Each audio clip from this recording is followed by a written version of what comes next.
A reading from the Holy Bible, the New American Bible, the Book of Numbers, chapter 23.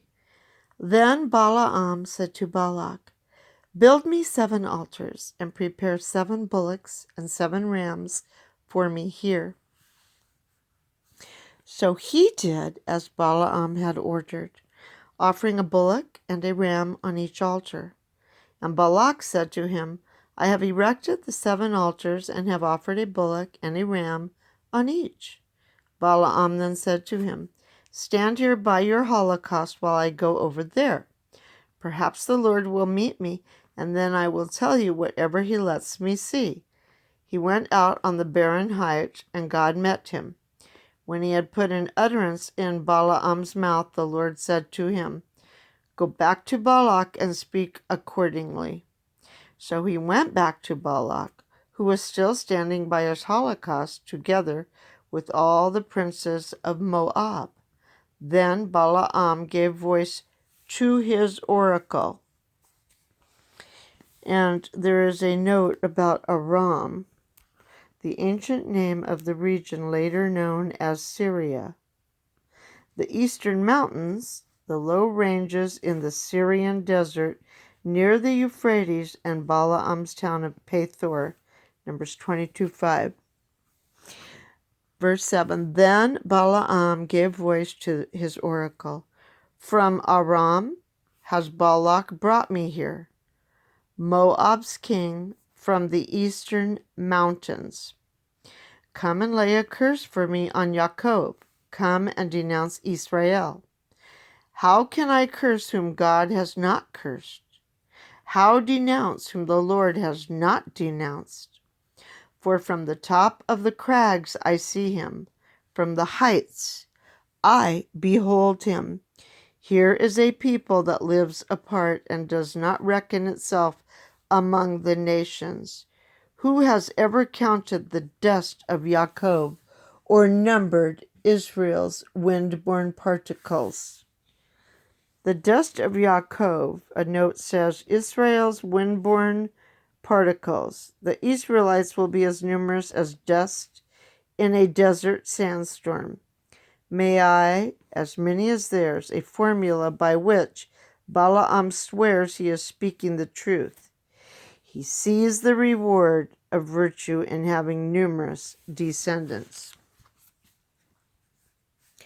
May I die the death of the just. May my descendants be as many as theirs. "What have you done to me?" cried Balak to Balaam. "It was to curse my foes that I brought you here. Instead, you have even blessed them." Balaam replied, "Is it not what the Lord puts in my mouth that I must repeat with care?" The second oracle. There is a note to another place. Balak thought that if Balaam would view Israel from a different side, he could forecast a different kind of omen. So reading the second oracle, then Balak said to him, "Please come with me to another place, from which you can see only some and not all of them, and from there curse them for me." So he brought him to the lookout field on the top of Pisgah, where he built 7 altars and offered a bullock and a ram on each of them. Balaam then said to Balak, "Stand here by your holocaust while I seek a meeting over there." Then the Lord met Balaam, and having put an utterance in his mouth, he said to him, "Go back to Balak and speak accordingly." So he went back to Balak, who was still standing by his holocaust, together with the princes of Moab. When Balak asked him, "What did the Lord say?" Balaam gave voice to his oracle. "Be aroused, O Balak, and hearken. Give ear to my testimony, O son of Zippor. God is not man that he should speak falsely, nor human that he should change his mind. Is he one to speak and not act, to decree and not fulfill? It is a blessing I have been given to pronounce, a blessing which I cannot restrain.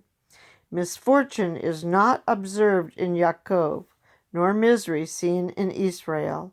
The Lord his God is with him in the triumph of his king. A note regarding misfortune and misery. Balaam admits that he is unable to predict any evils for Israel. And a note pertaining to verse 22, which I'm getting ready to read, a wild bull of towering might. The reference is to Israel rather than to God.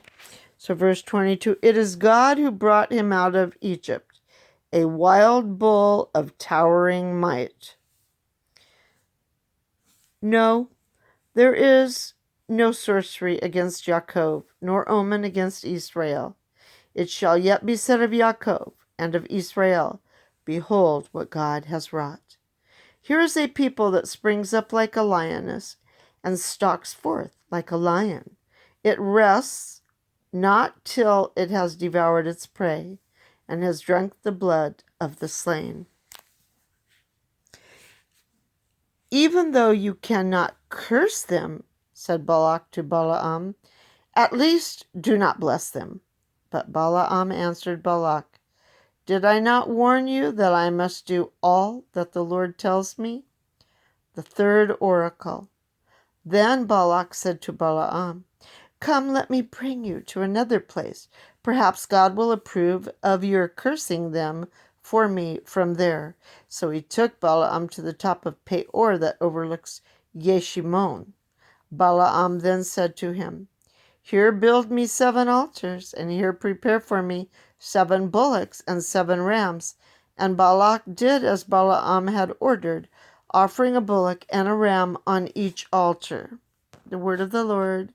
Thanks be to God.